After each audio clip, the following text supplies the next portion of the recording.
Hi, welcome back to Focal Point AFR Talk. Great to have you in the conversation. Talking about Rand Paul, and I find his position much better than the Marco Rubio and the Amnesty 8 position, because at least Senator Paul is going to insist, and I believe him, because I believe when Senator Paul advocates a position, he's going to stick with it. He's going to stick to it. It doesn't matter how unpopular it is, because he's a man of conviction. That's why I said at the end of my interview with him, look, when he's right, that's terrific. When he's wrong, that's bad, because he's not going to budge. He's just virtually impervious to pressure, and that is a terrific thing when he's right, and it ought to concern us, when he's wrong. But he's way, way better than the Amnesty 8 on immigration, because they want instant legalization. Rand Paul says, no, I'm for legalization, I'm for amnesty, but only after Congress has certified with a vote of Congress based on an independent Inspector General report that the border is secure. Then Rand Paul says, look, once we get that word and once Congress votes and says, yeah, border secure, then I am for amnesty. Now here's Chuck Schumer, clip 8. He's saying, look, I just want to make it very clear here. Border security is not going to be an issue. We are going to legalize these people under the Amnesty 8 program, under the Marco Rubio amnesty bill. We are going to legalize these people, and we don't care whether the border is secure or not. Let's listen. But we're not using border security as an excuse or block to the path of citizenship. We just want to make sure, and this is very important both substantively and politically, that there is a secure border, and we're going to work for that. But it's not, and Dick and I and Bob, as well as our three Republican friends, want to make sure the border's secure, but not to use it as a barrier to prevent the 11 million from eventually gaining a path to citizenship. So I don't know how clear he could be. He says it twice. We're not going to use border security as a block to a path of citizenship. Then he says later, we are not going to use it as a barrier. So Senator Schumer, very clear, this Amnesty 8 bill, Marco Rubio is behind this thing. And remember, all Rubio said, look, we got to have border security provisions in place in the legislation. In the legislation. He doesn't say they got to be in force.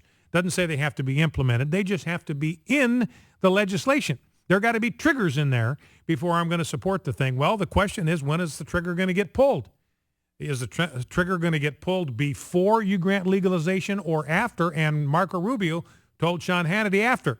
Legalize them day one, then we go to work on the security. That's been tried and found wanting. And, and we've played these clips. The administration is going to certify that the border's secure.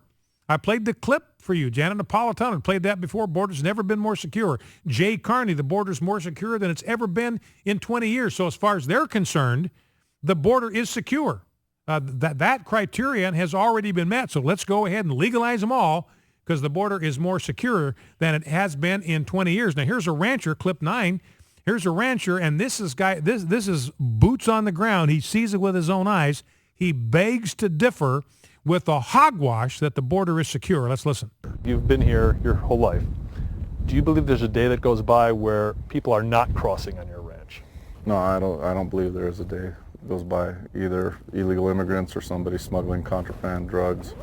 There's always somebody coming across. I've actually run into smugglers and smugglers carrying weapons. I've run into kids carrying backpacks with drugs. You see everything. Pretty much. Okay, so the border's not secure. Every day I see illegals. I see them carrying contraband. I see people carrying drugs. So the border is not secure. It's preposterous to think that the border is secure. But the left is out there, and Marco Rubio's buying into this whole swill that the border's secure, therefore we can legalize everybody on day one. 888-589-8840. And who does believe in secure borders and immigration control is the teachers union. Yes, they do. Not with regard to a border with Mexico, but with regard to borders around school districts. Listen to this story. This is a Connecticut mom. The lawyer, this is a Fox News story, the lawyer for a Connecticut woman charged with enrolling her son in the wrong school district says she will be pleading guilty. The prosecutor is recommending a 5-year prison term. What did she do? She enrolled her son in the wrong school district. They want to send her to prison for 5 years. Boy, they believe in border security in the teachers union. You better believe it. Just try to enroll your son in a different district than the one he lives in. They want to send you to prison for 5 years. Authorities say she fraudulently enrolled her then 5-year-old son in a Norwalk school using her babysitter's address when her son should have attended school in Bridgeport, the location of her last permanent address. She enrolled him there because she wants her son to get a decent education. Can't get it where she lives, and now they're threatening to send her to prison for 5 years for the crime of trying to give her son a better education. The chairwoman of the Connecticut Parents Union said, look, you shouldn't be arrested for stealing a free education. That's a good question. How can you steal something that's free? You know who else believes in immigration law is the country of Mexico. Here's a story about a Dallas trucker detained for more than half a year in Mexico on smuggling allegations, was finally freed on Friday. This goes back to late last year, and gave a heartfelt news conference in El Paso. He was returning to his home country for the first time since that fateful April day when he took a wrong turn into Mexico. He made a wrong turn, wound up in prison for 6 months for violating Mexico's immigration laws, border security laws. They take it seriously down there. He said, I never thought I was coming back home. When I got to the border, I asked the officer, how do you turn around? He said, go over the bridge and come back. When I crossed the bridge, I didn't know I was crossing into Mexico until I got over the bridge, and they told me, they said, you got to check in first. When I checked in, they said, you got bullets in your truck. I said, I know, I'm going to Arizona. They said, well, over here on this side of the country, it's illegal to have bullets, and that's where everything was upside down. They took me in and wouldn't let me out. I've been here ever since. So the only people, the teachers union takes border security more seriously than this administration does, and Mexico takes border security way more seriously than our own administration does. Let's go to the phones, 888-589-8840. Let's go to James, Amarillo, Texas. James, you're on Focal Point. What's on your mind? It's Dan, actually. Okay, Dan, go right ahead. Hey, just on the whole immigration thing, and these guys these senators standing up saying they want to grant amnesty. At the end of the day, what these immigrants are doing is illegal. So these senators are endorsing illegal activity. I'm coming from I'm going through the immigration process at the moment, legally, and it is not cheap. It takes a lot of time, and it's a lot of headache for me and my American wife.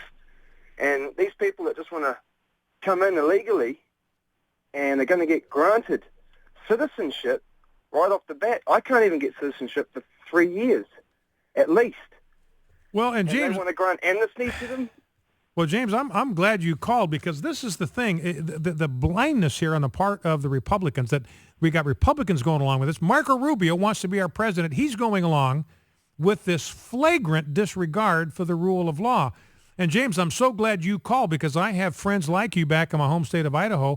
You're playing by the rules. You're waiting in line.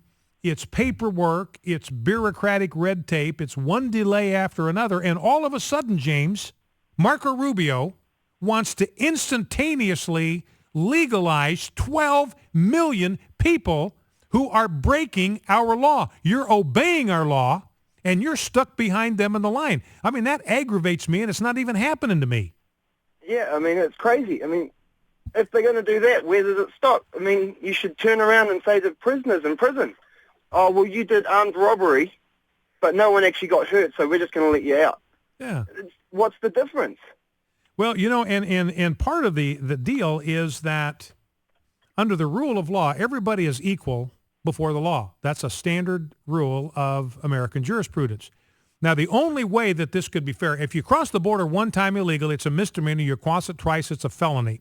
So let's assume we got a lot of these people that have crossed the border twice. Maybe they've gone home, they've come back, they've crossed the border twice. They've committed a felony. The only way that this could be fair is if the Obama administration and Marco Rubio said to every American citizen, we are going to give you a free pass on the felony of your choice. You pick the felony offense that you want to commit. You want to knock over a drugstore. You want to knock over a convenience store. You want to drive drunk and run over a pedestrian. You pick the felony of your choice and you get a free pass because we want to treat everybody fairly. That's exactly what's going on. They're giving people a free pass for these misdemeanors and these felonies, and not only are they giving them a free pass, James, they're rewarding them for breaking our law. I mean, it really aggravates me. Yeah. All right, James, listen, I appreciate the call, and I'm starting to get sound like Mark Levin there, and I'm probably going to get a text from my own wife and get a text from Mark Levin's wife for getting out of control, so I better settle down. But this aggravates me, this disregard, this disrespect, flagrant disrespect for the rule of law. Let's go to Kenny, Lafayette, Indiana. Kenny, you're on Focal Point. What's on your mind? Hi, Brian. Glad to talk to you. I'm a Boy Scout leader, and I'm really torn about this whole issue on the scouting front. And because my son, he's halfway through the program, and a couple other boys in the troop are so close to getting their Eagle, it's not even funny. And my main question to you, though, is where can we find a list of all those who are corporations that give money to the Scouts that are pulling their funding to the Scouts so that way we can boycott them? Yeah, well, that's a good question. And I've got a partial list. UPS has done that. UPS pulled their funding. Merck has done it. That's a pharmaceutical company. Verizon has done it. Google has done it. And some of these companies are going to be harder to boycott than others. You might go to the Human Rights Campaign, HRC. The Human Rights Campaign is kind of leading the effort to get funding pulled, and they may have a list. They'll probably have a list of the companies that they're targeting because they have donated to the Boy Scouts last year. But UPS, and you think about UPS, you can use FedEx. People don't have to use UPS. They got a choice there. And Merck, I don't know all of what they're into, but there's possibilities of going to a different pharmaceutical company for supplies and all that. Well, that's a good question, Kenny. I appreciate that. And I feel for you, Kenny, because I would take it your troop would hold the line, but you could wind up doing regional events with troops that are allowing homosexual scout leaders, and that would be an enormous problem for the boys that are under your charge. Thanks, Kenny, for the call. I appreciate it. Kenny from Lafayette, Indiana. Focal Point, AFR Talk, back in 2. Stay with us, 888-589-8840.